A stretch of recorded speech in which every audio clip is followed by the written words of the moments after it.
กมาอยู่ ปุ๊บจักขั้นนี่บันไดนี่เนาะจิตขั้นบ่แล้วก็เฮือนแล้วมาอยู่นอนอยู่นี่เบิดแล้วเนาะเจ้าได้สมาอยู่บ่มานอนตัวเองมีเฮือนแล้วเอานึกว่าตอบคำถามมีวันนี้นึกว่าสิบ่และเฮาบ่มาแล้วสิว่าเจ้าต้องเมื่อขอผู้ว่าเจ้าจังผู้ว่ามาอยู่เฮือนเจ้าเนาะ คนนี่คือถ้าว่าเจ้าบ่อยู่ก็แม่นผู้นี้คือแน่เนาะเราเฮ็ดเวียกเก่งอยู่บ่เก่งเวลาไปรับจ้างเขาละมีเกือบใส่กับบ่มีก็เลยเราอันนั้นเงิน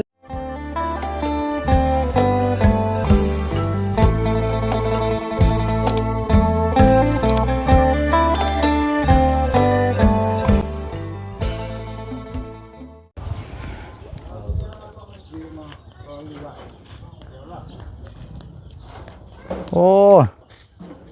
เฮือนน้องไม้2แล้วเด้นี่เนาะแต่ว่าเฮือนดังนี้มันบ่แม่นน้องไม้เลยพี่น้องน้องบุตรเด้นี่เนาะ เอาอยากนึกว่าพี่ก่อนเนาะมาตั้งแต่ขึ้น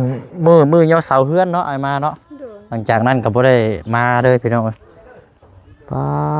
เป็นจะได้ทีมงานออกเมื่อวันแล้วบ่เนาะเมื่อวันแล้วเนาะมาเดือนเป็นจังไดนี่เนาะขั้นตอนฮอดใส่แล้วอันนี้นะกำลังมุงบ่กำลังมุงกำลังใส่หลังคาอยู่เนาะเอาพี่น้องเนาะเปิดภาพเปิดกล้องมาพาพี่พาน้องมาอยู่เคสของทางน้องบุษบา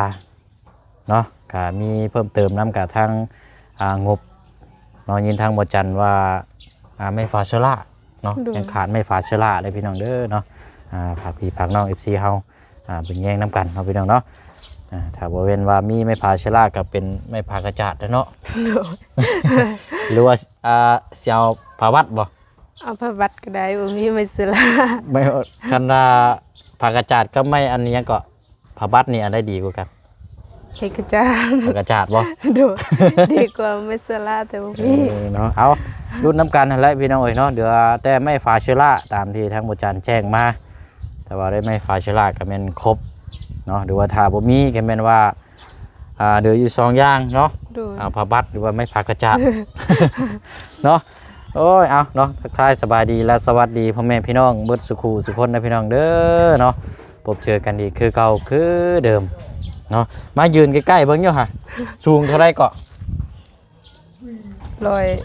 150แม่นบ่ประมาณ160 155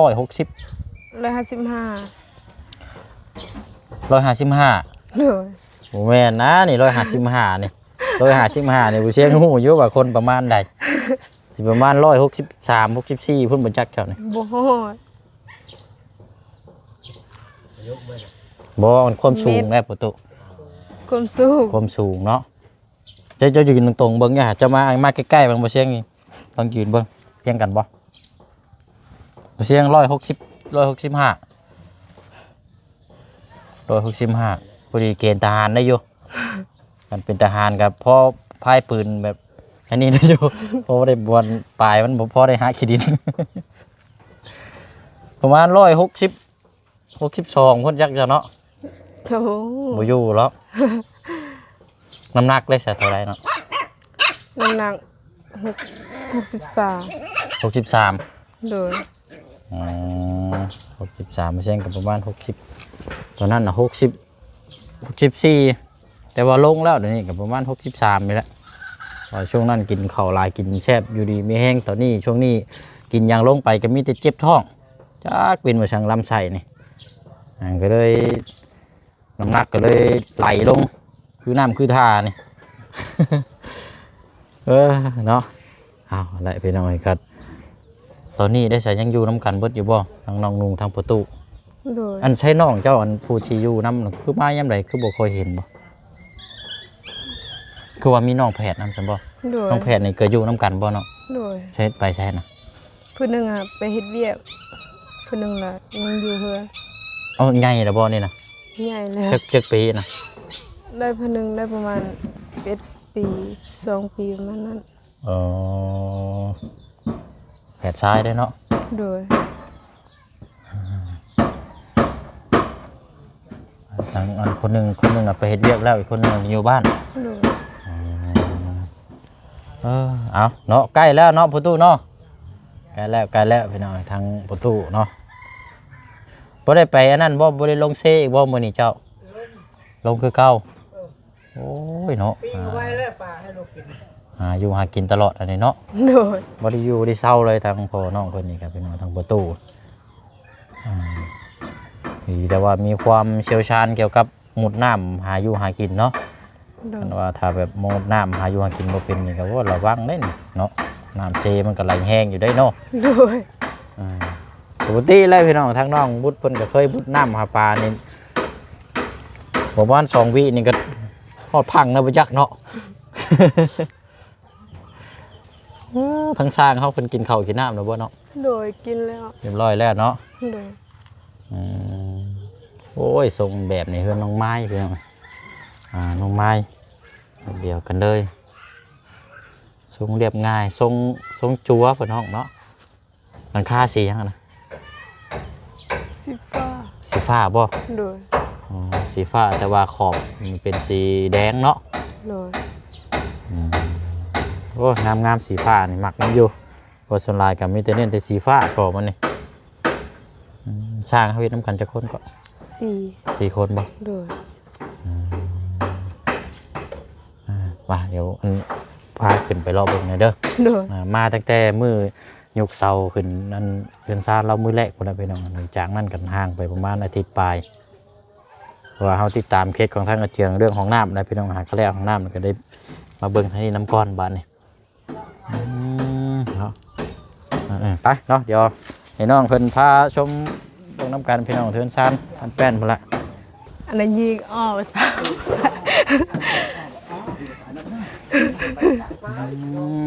เนาะ คนชมาปลาเชียว โอ้ ติดตามดีดูก็ให้ยกอะไร ใช่เนาะเบิ่งเด้อขึ้นก่อนเด้อขึ้นไปเบิ่งก่อนเนาะ แรงดีเลยแกมา ปุ๊บจักขั้นนี่บันไดนี่เนาะ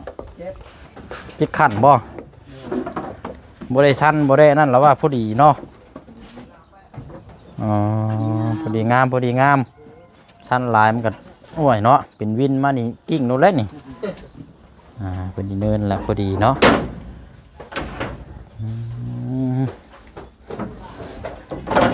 โอ้ยเนาะในเรือนงามแล้วบ้านนี่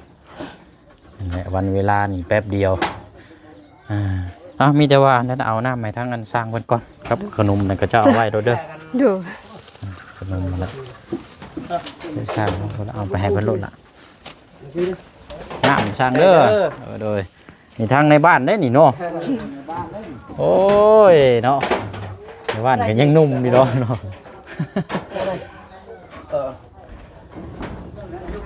แทนติด ห้องในสิค่ายแบบเดียวกันเด้ออันนี้เนาะ โดย ข้างในนี่ก็จะเป็นห้องโถยาวนี่ก็จะเป็นห้องส่วนโตสิเป็นห้องนี่แล้วห้องเจ้านี่เนาะ โดย เจ้าบดแล้วตัวหอบเชียวหลอกลงจุดไปยังบดเลยเด็ดมันเป็น หมดเด้อย กไม่แต่ยกดาวมันก็ไม่ติดยกดาวเนี่ยก็เรื่องเปล่า ก็หลังมุงหลังคาเนาะหาก็แล้วไปข้างหนึง โดย เริ่มมุงแต่จักมุงอันจักมือแล้วนี่เนาะ มุงนี่ฮากะเมื่อวานนี้ สองมื้อนี้บ่ โดย ไม่ใช่นี่หยด โหแล้วมื้อนี้เนาะหลังคาเฮานี่สร้าง กันไรเด้อ แล้วอยู่บ่ มือเลย มื้ออื่นเนาะ ไตติ้งเลยพร้อม เพราะมันกระชอกกระแชกเนาะมันผ่านหลายขั้นตอนตัวมีอันใส่ขอบข้างเบิดเลยแล้วว่านี่ก็อันใส่ขอบข้างเบิดแล้วงามเพิ่นขอบข้างส่วนลายนี่จะเน้นขอบข้างเลยจะงาม แวนจะแวนแวนหนึ่งแวนอะไรเจ้าจะมีเจ้าเขา ตอนนี้เจ้ายังนอนอยู่ใส่ก็ นอนอยู่เฮือนน้องหัวคือเก้า ยังอยู่พุ่นบ่ โดย อ๋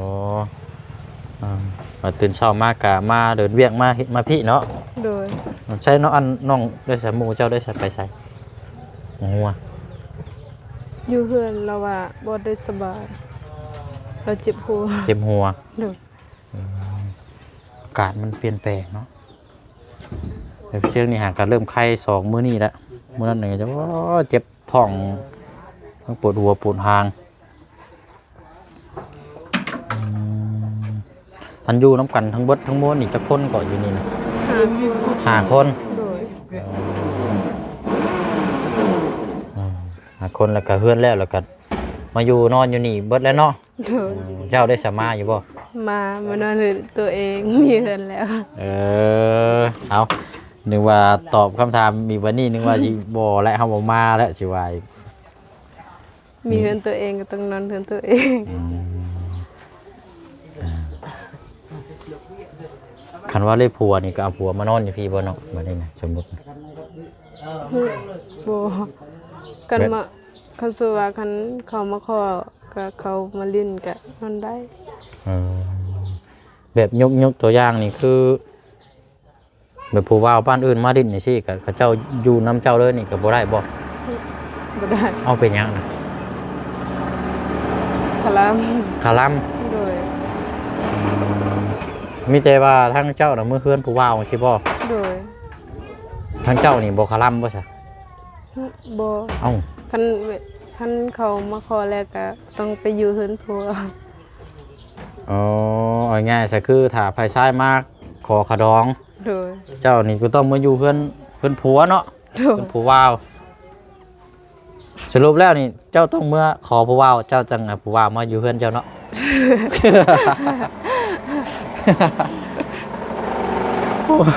ว่าอะไรเนาะยิ่งขอผัวว่าวโอ้ยไงไงก็ผัวว่าวมาอยู่เพื่อนเนาะ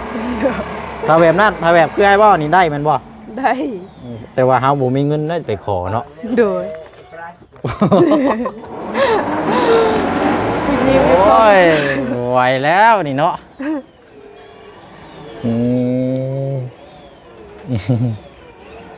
โอ้ยเท่ากับตอนนี้ก็คือสรุปง่ายๆถ้าว่าเพื่อนอย่างนี้เพื่อนชาติล้านแป้นก็ถ้าว่าเจ้ามีครอบครัวด้วยนี่เพิ่นมาสู่ขอนี่เจ้าก็มาอยู่เพื่อนผัวแล้วบัดนี้บ่ได้มาอยู่เลยใช่บ่ โดย เพื่อนหลังนี้ก็ให้น้องให้นุ่งอยู่ โดย น้องคนไหนสิอยู่บ้านรับตัวแทนบ้าน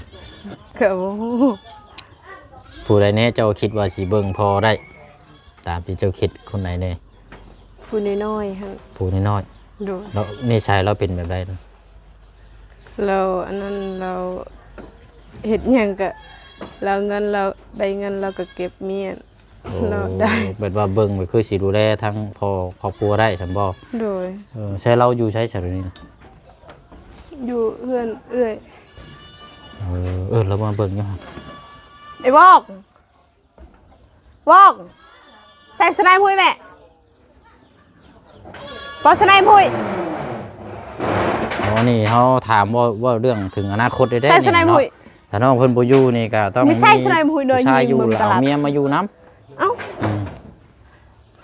ใช่ เราบอกกล้าลูก เอาสังว่าแท้อยู่ใช่นะแม่นบ่เนาะบัดนี้ แม่ ผู้เดียวเนี่ยบ่จะว่าคือสิคือแน่ โดย ใช่เราบอกกับอามาบ่นะ เราบอกกล้าเราญาติ เอ้าคือว่าญาตินะแต่บ่เคยเข้ากล้องบ่นี่ โดยเราบ่เคยเข้า ว่าเรามารถบ่มีหรอกเห็นเรามาขนม ไอ้บอกแซกดตะกี้อ่ะ ก็เรามารถ แซกตลับสักนายนอนเมกันไหนป้าดตะกี้แซกดตะกี้อ่ะตะบืดแซกได้ไหม เป็นนี่ได้เนาะบ่เสียงก็บ่ได้เคยเห็นจักเทื่อได้ให้ขึ้นเรามานั่งดิ่งเทิง ไปแซกดตะกี้แล้วเอาเตะ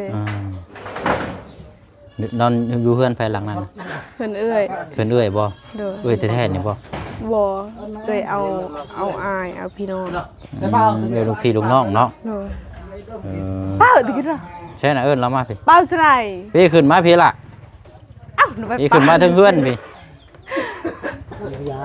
เราบอกกล้า ครับ ไอ้บอกป้าเลยทีเดียวบอก กล้าเราย่าน โอ้ยเฮือนสิแล้วบ่กล้ามาบาด สิแล้วนี่ โน่ตายคักบาดนี่โอ้จักปีแล้วก็ ได้แล้วประมาณ11 ปี12 ปีแต่เราตัวน้อย คนย่านเนาะ ๆโดย เอ้ยบ่มาซ้ำพี่น้อยเนาะแต่ว่าเจ้าเว่า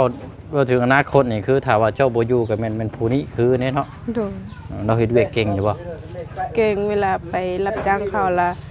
มีเกือบใส่กับบ่มีก็เลยเราอันนั้นเงินเราก็เราบ่อยากใส่ใจเราสิเก็บไว้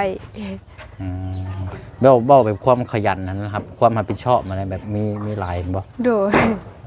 เราเป็นคนขยัน เจ้าเป็นคนที่ความรับผิดชอบเนาะ โดย คืออยู่ซะแบบนี้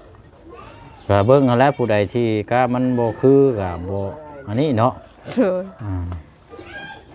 เพราะว่าเฮือนหลังนี้ก็เพิ่นเฮ็ดให้หลักๆเลยก็แม่นเจ้าหั่นแหละแต่ว่าอนาคตเจ้าบ่อยู่นี่เจ้าก็มอบให้ทางผู้น้องผู้ใดก็คือนี่เจ้าก็มอบให้เพิ่นดูแลเอาลูกเมียมาสร้างครอบครัวอยู่นี้บ่มาซ้ำเนาะ โดย โอ้ยฉาดแล้วอันนี้บ่มาก็บ่มาหรอกย่าหรอกเนาะ โดย บัดเฮือนแล้วบ่แล้วก็สิขึ้นมานอนคือเก่าหั่นแหละ ไม่ใช่เนาะลูกติ่งเนาะมันยาวเท่าไรนี่ช้างลูกติ่งคือสั่นแท้นี่50 เซน อันนี้ก็50 แต่ ตึงมันบ่ซ้ำกันห้องมันนี่ ลูกบ่ซ้ำกันบ่ มันบ่ซ้ำกันนี่ตัวสันนี่ โอ้ลูกมันเขาเจ้ารอนี่บ่ซ้ำกันเนาะ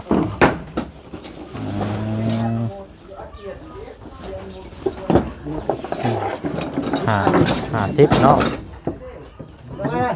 หากใครอยู่อันว่าเขาเจ้าห้องขึ้นไปนี่ก็นี่สูงพอดีอันสูงพอดีอยู่พอดีแล้วฝุ่นชาดเข้ามาก็บิดพอดีแล้วตัวนี้ก็ตัดไม่ผ่าชะล่าใช้ตัวนี้ก็ตัดไม่ผ่าชะล่าเฮ็ดแบบห่างๆเอาก็ได้เนาะคันที่เนี่ยมันนั่นพดเฮ็ดห่างๆประมาณจัก4 เซนซะพอดีอ้อมไปนี่ข้างหน้านำเนาะทางบ่อจันทร์เพิ่นสิเดินทางได้เนาะมื้อนี้เนาะ โดย เพิ่นบอกเจ้าแล้วบ่ โดย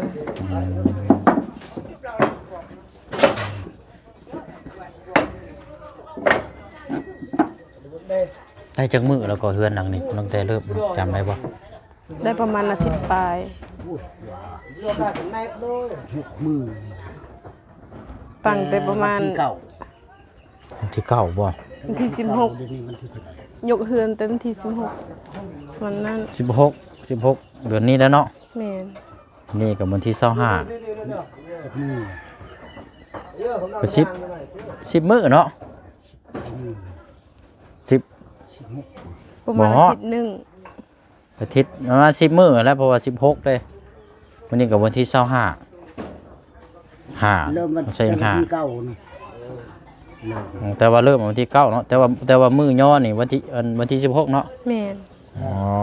ก็สิประมาณ18มื้อซะเนาะรวมหมดเลยตั้งแต่เริ่ม แต่เฮาบ้า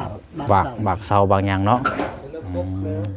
เริ่มกบเริ่มลงมือเนาะอันนี้บอกกัน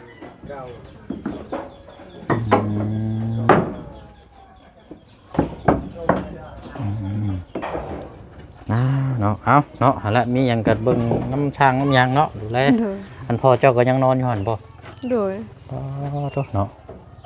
ไอ้เดี๋ยวมันยามนี่ผ้าฝนบ่ตกแน่เนาะ โดย ผ้าฝนตกมันก็แห้งแล้วพี่น้องโอ้สร้างบ่เฮ็ดน้ำกัน4 คนเนาะก็ถือว่าไวอยู่พี่น้องเอ้ยฝากอยู่งานกันเป็นงาน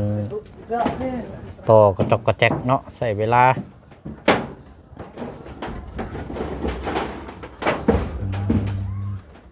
นั่นเวลากินข้าวกินน้ำเพิ่นสิอยู่เทิงนี่บ่ โดย อันข้าวน้ำซ้ำปลาเนี่ยอยู่นี่กินนี่ทั้งสร้างเพิ่นรับผิดชอบเองบ่นี่เจ้าหาให้เพิ่นน่ะ หาให้เล็ดเข้าแล้วหาเอง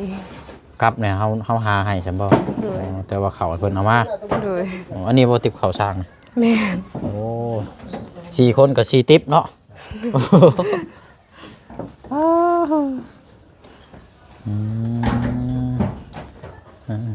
เอาก็มีแต่เพิ่มเติม ไม่ฟาเชอร่าเนาะ โดย ไม่ฟาเชอร่าอย่างเดียวพี่น้องอันพวกดินบล็อกดินยางอันก่อพืชได้ซะแห่ทรายได้ซะพวกนั้นได้ซะมีแล้วบ่ โดยใส่เอายูเคมเซก็ได้ โอ้คักอยู่ซะเนาะแต่ว่าอันดินบล็อกเนาะ โดย ดินบล็อกกับปูนเนาะ โดย หักบ่หลายหรอกจะมีดินบล็อกกับประมาณ20ก้อนนี่แหละประมาณ20ก้อนน้อยๆก่อบันไดแต่ว่าสินักแน่ก็ไม่ฟาเชอร่าเนี่ยแน่ประมาณเท่าไหร่พี่น้องอาจารย์ลาวสร้างให้เพิ่นน้องไม้นั่นประมาณจักแผ่นก่อสร้างไล่เบิ่งแล้วบ่ไม่ฟาเชอร่านี่ ลอยปลายเศร้าลอยเศร้าเลย 120บ่บ่ตรงนี้ก็ใส่ได้นี่เนาะ โดยใส่หมดเลย นี่ก็ใส่อ้อมมาเลย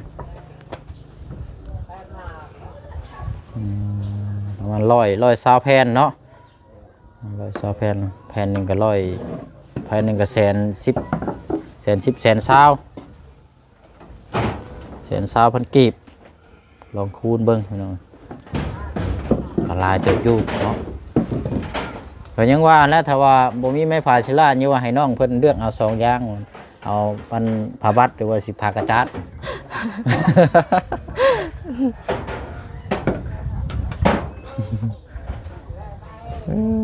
เอาเดี๋ยวรุ่นเบิ่งน้ำกันเนาะอันนี้ก็ทั้งเทื่อผู้ใหญ่เพิ่นกำลังเบิ่งอยู่เนาะเพราะว่าให้จบขั้นตอนอันเข้าผาแล้วก็แม่นแม่นก็มุงหลังคาเนาะถ้ามุงหลังคาแล้วก็แม่นขั้นตอนตัวนี้เลยบ่สร้างบัดนี้เข้าผาบ่ถ้ามีหรือว่าเฮ็ดต่อใดต่อบันไดบ่ยังมีเวียกยังอยู่ซะเนาะเป็นบานยังหลายอย่างอยู่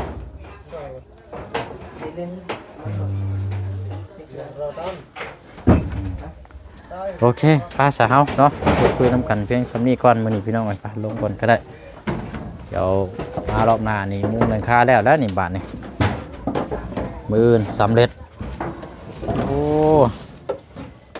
แต่ว่าตีงเนาะยุดๆเนาะ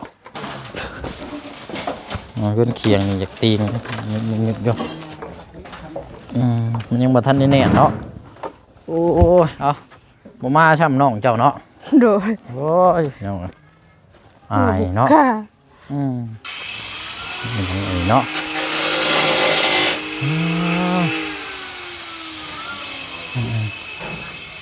สนอมีแต่ว่าลาพี่ลาน้องก่อนก็ได้เนาะทางน้องบุษบา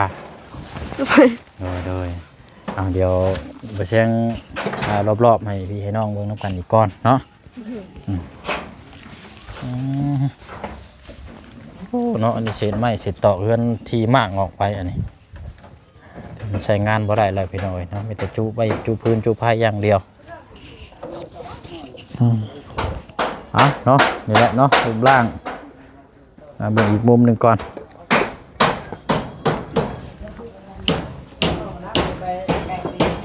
ว่าเรื่องเงินซาล้านแป้นถ้ามีแล้วนี่โอ้ยพี่น้องถือว่าบุญวาสนาสูงส่งเลยพี่น้องเนาะเขายกตัวอย่างก็คือเป็นทานได้แหละกันเชื่อก็เป็นทานครอบครัวถ้าได้เงินซาล้านแป้นเนี่ยมันก็สะดวกสบาย